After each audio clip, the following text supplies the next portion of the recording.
दिलदार पाकिस्तान की उर्दू अदब पॉडकास्ट में शहजादी का प्यार भरा आदाब। आज एक और शॉर्ट स्टोरी लेकर आए हैं आपके लिए, सादत हसन मिंटो की लिखी हुई और बहुत ही मशहूर। वैसे तो सभी अफसाने उनके बहुत मशहूर हैं, लेकिन कुछ अफसानों को ज़्यादा रिकग्निशन मिली दूसरों की निस्बत। तो ये है यजीद। सन 47 के हंगामे आए और गुजर गए, बिल्कुल उसी तरह जिस तरह मौसम में खिलाफ मामूल चंद दिन खराब आएँ और चले जाएं। ये नहीं कि करीम दाद मौला की मर्जी समझकर खामोश बैठा रहा। उसने इस तूफान का मर्दाना वार मुकाबला किया था। मुखालिफ क़ुव्वतों के साथ वो कई बार भिड़ा था, शिकस्त देने के लिए नहीं, सिर्फ मुकाबला करने के लिए। उसको मालूम था कि दुश्मनों की ताकत बहुत ज्यादा है, मगर हथियार डाल देना वो अपनी ही नहीं हर मर्द की तौहीन समझता था। सच पूछिए तो उसके मुतालिक ये सिर्फ दूसरों का ख्याल था, उनका जिन्होंने उसे वहशी नमा इंसानों से बड़ी जांबाजी से लड़ते देखा था। वरना अगर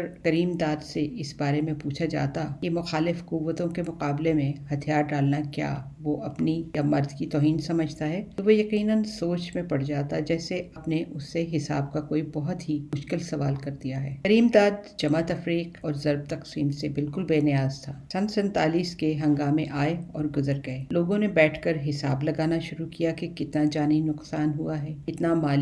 मगर करीम दाद इससे बिल्कुल अलग थलग रहा। उसको सिर्फ इतना मालूम था कि उसका बाप रहीम दाद इस जंग में काम आया है। की लाश खुद करीम दाद ने अपने कंधों पर उठाई थी और एक कुएं के पास गड्ढा खोदकर दफनाई थी। गांव में और भी कई वारदातें हुई थी। सैकड़ों जवान और बूढ़े कत्ल हुए थे। कई लड़कियां गायब हो गई थीं। कुछ की बहुत ही जालिमाना तरीके पर बेआबरूई हुई थी। जिसके भी ये जख्म आए थे, रोता था अपने फूटे नसीबों और दुश्मनों की बेरहमी पर, मगर करीम दाद की आंख से एक आंसू भी न निकला। अपने बाप रहीम दाद की शहजोरी पर उसे नाज था। जब वो 25-30 और बरछों कुल्हाड़ियों से मसल्ला बलवाइयों का मुकाबला करते करते निढाल होकर गिर पड़ा था और करीम दाद को उसकी मौत की खबर मिली थी, तो उसने उसकी रूह को मुखातिब करके सिर्फ इतना कहा था, यार तुमने ये ठीक ना किया। मैंने तो तुमसे कहा था कि एक हथियार अपने पास जरूर रखा करो। और उसने रहीम दाद की लाश उठाकर कुएं के पास गड्ढा खोदकर दफना दी थी और उसके पास खड़े होकर फातेह के तौर पर सिर्फ ये चंद अल्फाज कहे थे, गुनाह सवाब का हिसाब खुदा जानता है,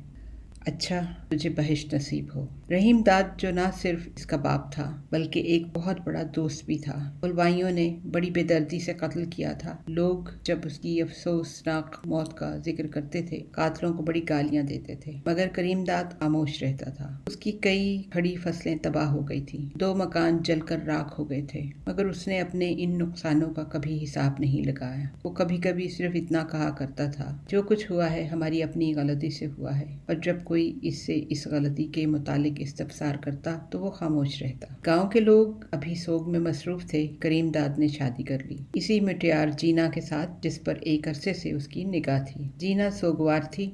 उसका शहतीर जैसा कड़ियल जवां भाई पलवों में मारा गया था। माँ बाप की मौत के बाद एक सिर्फ वही का सहारा था। इसमें कोई शक नहीं कि जीना को करीम दाद से बेपनाह मोहब्बत थी, मगर भाई की मौत के गम ने ये मोहब्बत उसके दिल में स्यापोश कर दी थी। अब हर वक्त उसकी सदा मुस्कुराती आंखें नमनाक रहती थी। करीम दाद को रोने धोने से बहुत चिढ़ थी। वो जीना को जब भी सोगज़दा हालत में देखता तो दिल ही दिल में बहुत कुढ़ता, मगर वो उससे इस बारे में कुछ नहीं कहता था। ये सोचकर कि औरत ज़ात है, मुमकिन है इसके दिल को और भी दुख पहुंचे। मगर एक रोज उससे रहा न गया। खेत में उसने जीना को पकड़ लिया और कहा, मर्दों को कफनाए दफनाए पूरा 1 साल हो गया है। अब तो वो भी इस सोग से घबरा गए होंगे। छोड़ो मेरी जान, अभी जिंदगी में जाने और कितनी मौतें देखनी है। कुछ आंसू तो अपनी आंखों में जमा रहने दो। जीना को उसकी ये बातें बहुत नागवार मालूम हुई थी, मगर वो इससे मोहब्बत करती थी, इसलिए अकेले में उसने कई घंटे सोच सोच कर उसकी इन बातों में मानी पैदा किए और आखिर खुद को ये समझने पर आमादा कर लिया कि करीम दाद जो कुछ कहता है ठीक है। शादी का सवाल आया तो बड़े बूढ़ों ने मुखालफत की, मगर ये मुखालफत बहुत ही कमजोर थी। वो लोग सोग मना कर इतने नहीफ हो गए थे। ऐसे मामलों में 100% कामयाब होने वाली मुखालफतों पर भी ज्यादा देर तक न जमे रह सके। चुनाचे करیم داد کا ब्याह हो गया। बाजे गाजे आए, हर रस्म अदा हुई और करीम दाद अपनी महबूबा जीना को दुल्हन बनाकर घर ले आया। सादात के बाद करीब करीब एक बरस से सारा गांव कब्रिस्तान सा बना था। जब करीम दाद की बात चली और खूब धूम धड़का हुआ तो गांव में कई आदमी सहम गए। उनको ऐसा महसूस हुआ कि ये करीम दाद की नहीं, किसी भूत प्रेत की बारात है। करीम दाद के दोस्तों ने जब उसको ये बात बताई तो वो खूब हंसा।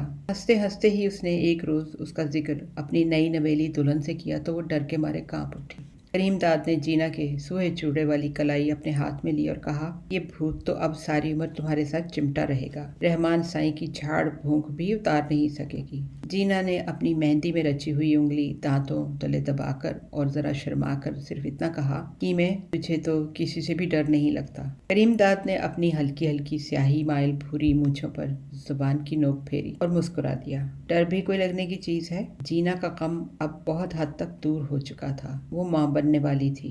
करीम दाद उसकी जवानी का निखार देखता तो बहुत खुश होता और जीना से कहता, खुदा की कसम जीना, तू पहले कभी इतनी खूबसूरत नहीं थी। अगर तू इतनी खूबसूरत अपने होने वाले बच्चे के लिए बनी है तो मेरी उससे लड़ाई हो जाएगी। ये सुनकर जीना शर्माकर अपना ठलिया सा पेट चादर से छुपा लेती। करीम दाद हंसता और उसे छेड़ता, छुपाती क्यों हो इस चोर को? मैं क्या जानता नहीं कि ये सब बनाव सिंगार सिर्फ तुमने इसी सुअर के बच्चे के लिए किया है? जीना एकदम संजीदा हो जाती। क्यों गाली देते हो अपने को? करीम दाद की स्याही माइल भूरी मुझे हंसी से थरथराने लगती। करीम दाद बहुत बड़ा सुअर है। छोटी ईद आई, बड़ी ईद आई। करीम दाद ने ये दोनों त्योहार बड़े ठाठ से मनाए। बड़ी ईद से 12 रोज पहले उसके गांव पर बलवाइयों ने हमला किया था और इसका बाप रहीम दाद और जीना का भाई फजल इलाही कत्ल हुए थे। जीना इन दोनों की मौत को याद करके बहुत रोई थी, मगर करीम दाद की सदमों को याद न रखने वाली तबीयत की मौजूदगी में इतना गम न कर सकी, इतना उसे अपनी तबीयत के मुताबिक करना चाहिए था। जीना कभी सोचती थी तो उसको बड़ा ताज्जुब होता था कि वो इतनी जल्दी अपनी जिंदगी का इतना बड़ा सदमा कैसे भूलती जा रही है। माँ बाप की मौत उसको कतन याद नहीं थी।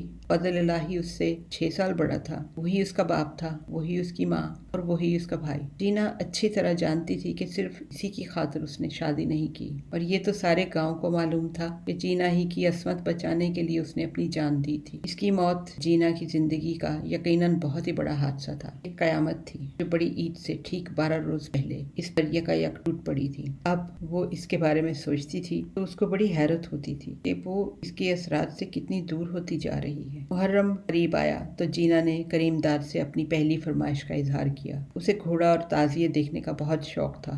अपनी सहेलियों से वो इनके मुतालिक बहुत कुछ सुन चुकी थी। चुनाचे उसने करीम दाद से कहा, मैं ठीक हुई, ले चलोगे मुझे घोड़ा दिखाने? करीम दाद ने मुस्कुराकर जवाब दिया, तुम ठीक ना भी हुई तो भी ले चलूंगा, इस सुअर के बच्चे को भी। जीना को ये गाली बहुत ही बुरी लगती थी, चुनाचे वो अक्सर बिगड़ जाती थी, मगर करीम दाद की गुफ्तगू का अंदाज कुछ ऐसा पुरखुलूस था कि जीना की तलखी फौरन ही एक नाकाबिले बयान मिठास में तब्दील हो जाती थी। और वो सोचती कि सुअर के बच्चे में कितना प्यार कूट कूट के भरा हुआ है। हिंदुस्तान और पाकिस्तान की जंग की अफवाहें एक अरसे से उड़ रही थी। असल में तो पाकिस्तान बनते ही ये बात गोया एक तौर पर तय हो गई थी कि जंग होगी और जरूर होगी। कब होगी इसके मुतालिक गांव में किसी को मालूम नहीं था। करीम दाद से जब कोई इसके मुतालिक सवाल करता तो वो मुख्तसर सा जवाब देता, जब होनी होगी हो जाएगी, फजूल सोचने से क्या फायदा। जीना जब इस होने वाली लड़ाई भिड़ाई के मुतालिक सुनती तो उसके औसान खता हो जाते थे। वो तबन बहुत ही अमन पसंद थी, मामूली तू मैं से भी घबराती थी। इसके अलावा गुज़श्ता बल्बों में उसने कई कश्तो खून देखे थे और इन्हीं में उनका प्यारा भाई फजल इलाही काम आया था। बेहद सहम कर वो करीम दाद से सिर्फ इतना कहती कि मैं क्या होगा। करीम दाद मुस्कुरा देता, मुझे क्या मालूम लड़का होगा या लड़की। ये सुनकर जीना बहुत ही जज्बच होती, मगर फौरन ही करीम दाद की दूसरी बातों में लगकर होने वाली जंग के मुतालिक सब कुछ भूल जाती। करीम दाद ताकतवर था, न डर था। जीना से उसको बेहद मोहब्बत थी। बंदूक खरीदने के बाद वो थोड़े ही अरसे में निशाने का बहुत पक्का हो गया था। ये सब बातें जीना को हौसला दिलाती थी, मगर इसके बावजूद रंजनों में जब वो अपनी किसी खौफजदा हमजोली से जंग के बारे में गाँव के आदमियों की उड़ाई हुई हौलनाक अफवाहें सुनती तो एकदम सुनसी हो जाती। वक्तुदाई जो हर रोज जीना को देखने आती थी, एक दिन ये खबर लाई कि हिंदुस्तान वाले दरिया बंद करने वाले हैं। जीना इसका मतलब न समझी। वजाहत के लिए उसने बख्तोदाई से पूछा, दरिया बंद करने वाले हैं? ये कौन से दरिया बंद करने वाले हैं? बख्तोदाई ने जवाब दिया, वो जो हमारे खेतों को पानी देते हैं। जीना ने कुछ देर सोचा और हंसकर कहा, मौसी, क्या तुम भी पागलों की सी बातें करती हो? दरिया कौन बंद कर सकता है? वो भी कोई मोरियां हैं। बख्तो ने जीना के पेट पर हौले हौले मालिश करते हुए कहा, बीबी, मुझे मालूम नहीं,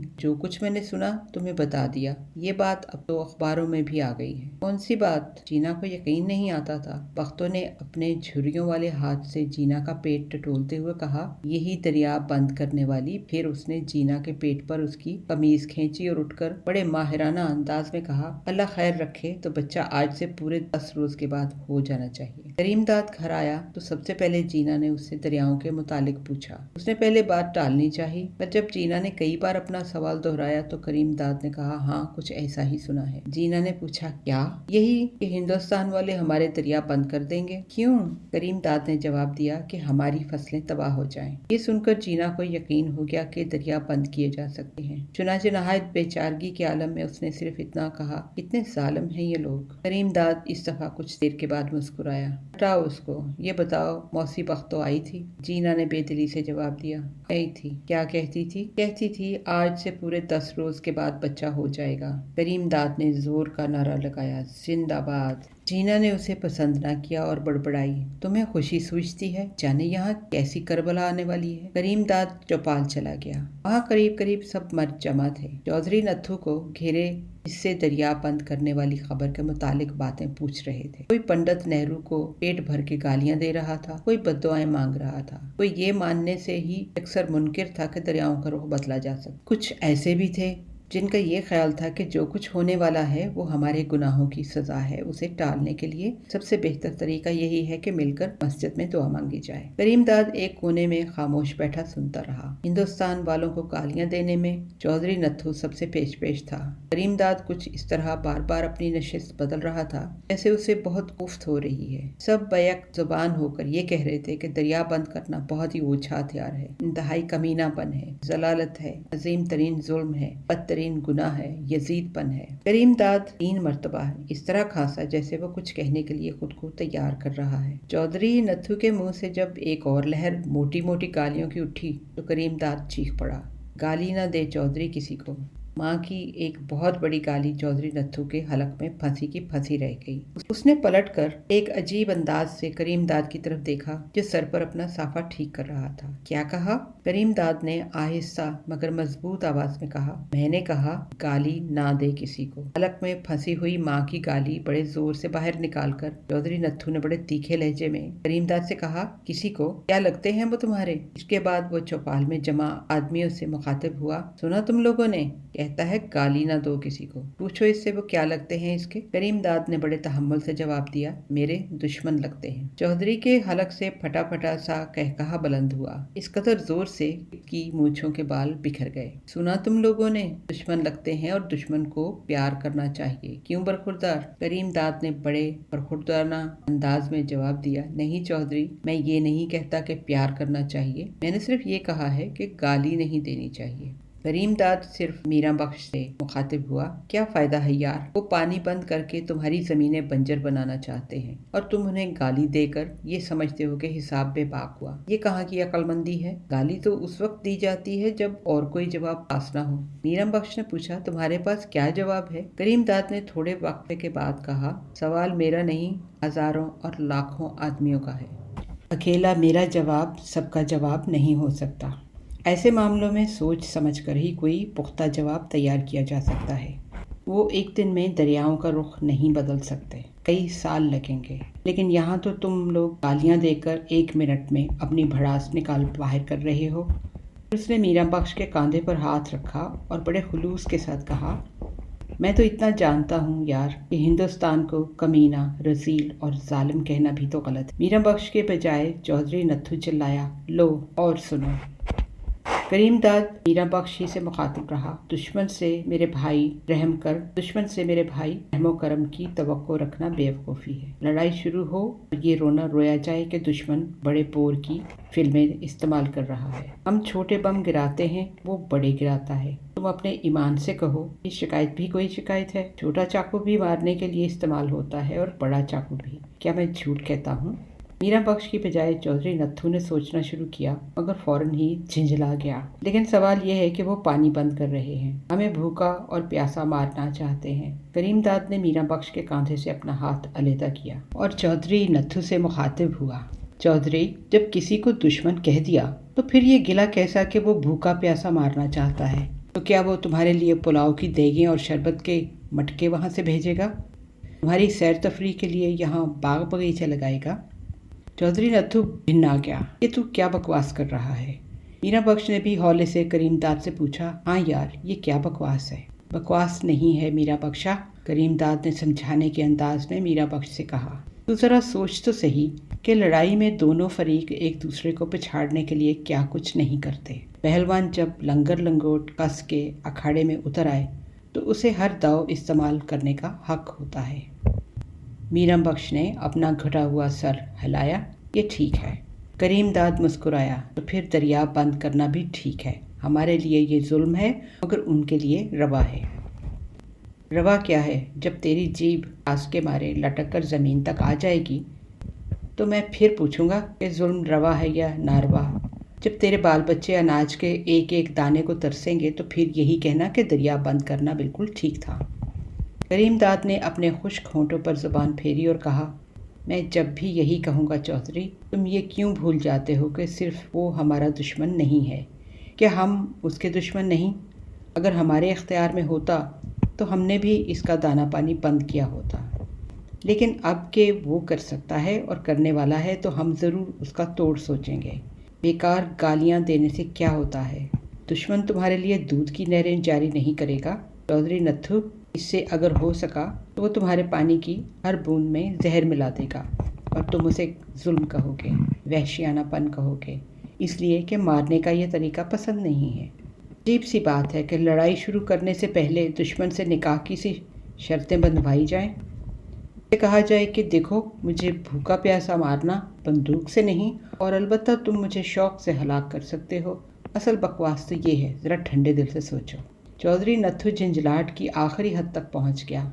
बर्फ ला के रख मेरे दिल पर, ये भी मैं ही लाऊं? ये कहकर करीम दाद हंसा। मीरा बख्श के कंधे पर थपकी देकर उठा और चौपाल से चला गया। घर की ड्योढ़ी में दाखिल हो ही रहा था कि अंदर से बख्तोदाई बाहर निकली। करीम दाद देखकर उसके होंठों पर पोपली मुस्कुराहट पैदा हुई। मुबारक हो कीमे, चांद सा बेटा हुआ है। अब कोई अच्छा सा नाम सोच इसका। नाम? करीम दाद ने एक लहजे के लिए सोचा। Yazid, Yazid. बख्तोदाई का मुंह हैरत से खुले का खुला रह गया। करीम दाद नारे लगाता अंदर घर में दाखिल हुआ। जीना चारपाई पर लेटी थी, पहले से कदर जर्द।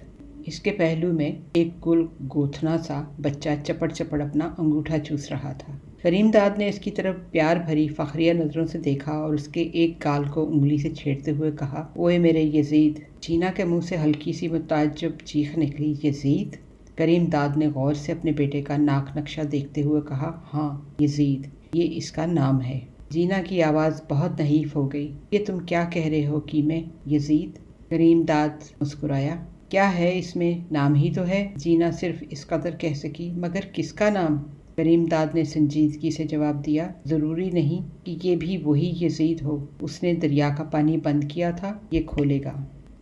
ऐसी मुख्तलिफ सी सोच सादत हसन मंटो ने हम सबको सोचने के लिए दी है। अगली पॉडकास्ट तक इजाज़त दीजिए। हमारा ईमेल एड्रेस है dildarpakistan@hotmail.com। Until next time, take care. God bless. Allah Hafiz.